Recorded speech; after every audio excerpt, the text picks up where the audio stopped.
La Fondation Payot pour la promotion de la lecture, Payot et 7, le MOOC suisse des meilleures histoires de 7.info, vous présente Marque-Page.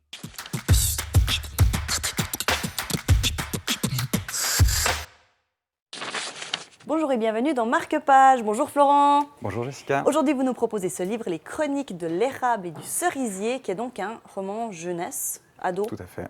entre les deux. Un peu entre les deux, même pour les adultes du coup. Tout le monde peut le lire, très Exactement. bien. Et donc c'est l'histoire de Ichiro, qui est un enfant abandonné, et cette histoire se passe au Japon.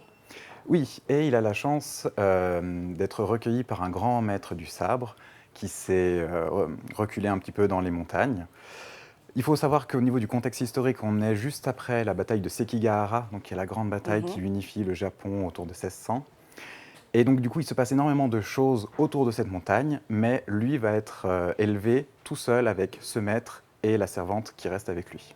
Pour qu'il devienne quoi finalement, un maître du sabre lui aussi? Tout le mystère reste là. C'est-à-dire que comme il vit un petit peu en dehors, on a beaucoup de choses qui passent au niveau du folklore japonais, au niveau des croyances, au niveau aussi de l'art martial, jusqu'au moment où il arrive quelque chose de dramatique que je ne peux pas dévoiler. Bien sûr. Et on va transposer du coup le récit sur Edo, donc qui devient la capitale, où il se passe énormément de choses.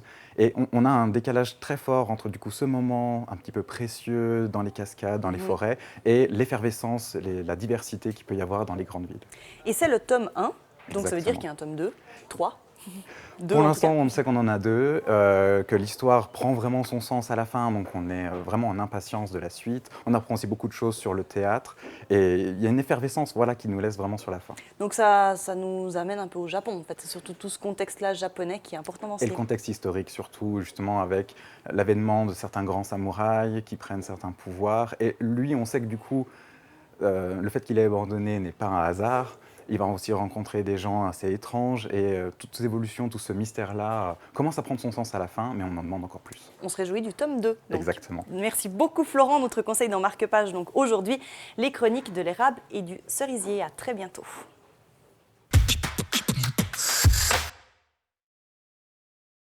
La Fondation Payot pour la promotion de la lecture, Payot et 7, le MOOC suisse des meilleures histoires de 7.info, vous ont présenté Marque-Page.